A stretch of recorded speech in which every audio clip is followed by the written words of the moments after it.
Hey everybody, Hebrew Hulk here with a great topic for today. So you're looking to hire yourself a coach. Now there's different reasons you could be looking to hire a coach. Maybe you had a coach you worked with and you just want to try something new because different coaches should know different techniques and everything like that. Maybe you hired a coach who you really didn't like as a coach and you want to maybe find someone of a higher caliber. Or maybe it's your first time actually hiring a coach for the first time and you need you've only gone so far from your online, YouTube and everything like that. You need someone to take a specific interest in you to help you progress with your training.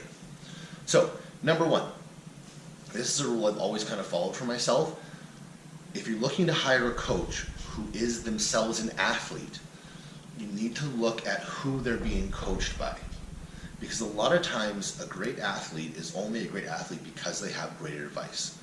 And I'm not saying that, a lot of people think that if a coach has a coach, they're not a good coach.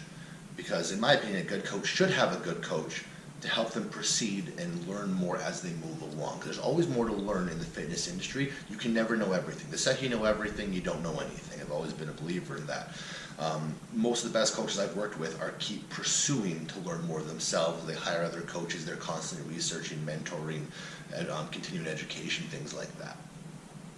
So there's a lot of coaches out there that promote themselves as coaches, but they don't really know how to coach somebody and how to work with somebody. They know what they've been taught and what works for them, and that's pretty much the limit. If you don't fit into their little category, you can't work well with them, and I've dealt with that myself personally.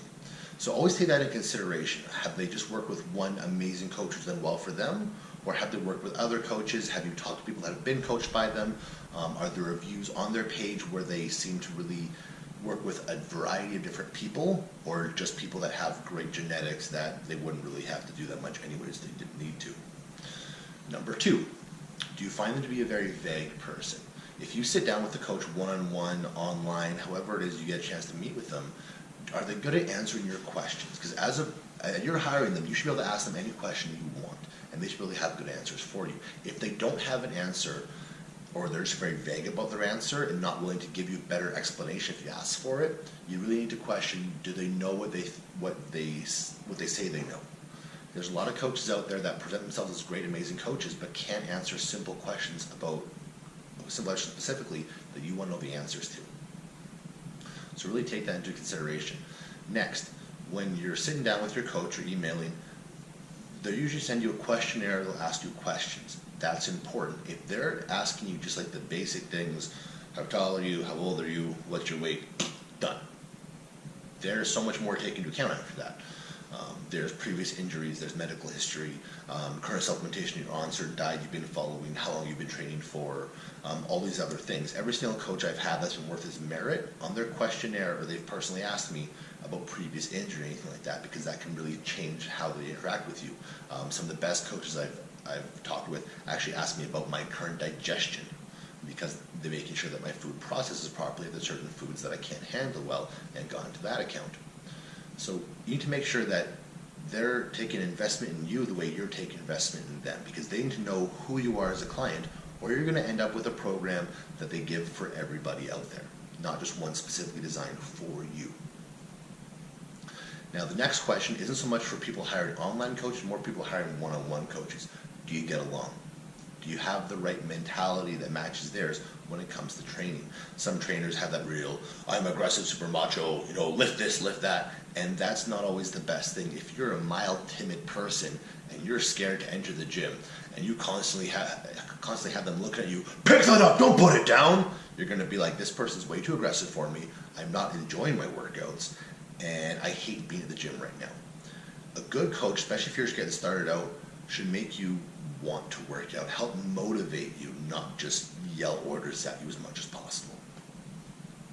Now the last point is more about you than about the coach. Can you afford what they're offering? Now, the way I mean that, a lot of people will get consultations done with coaches and stuff like that, and sit down and say, well, I can't afford this, but this trainer, they only cost this much, well, I can afford them.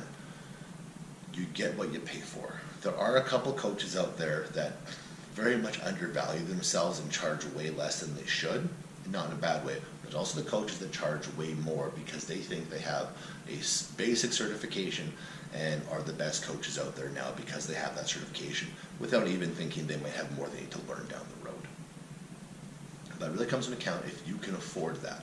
Because you also need to take into account that, yes, you're paying them a certain amount per month, but they're going to have specific things they want you to eat, probably supplements they're going to recommend you taking, certain other things that are going to cost factors. If your budget can't really allow for more than just the coaching, then you need to step back, because usually on a very healthy diet, it is a bit of a budget change, which the benefit is usually eating meal you cook, food you cook more, which doesn't save you money in the long run, but there is that initial cost of startup.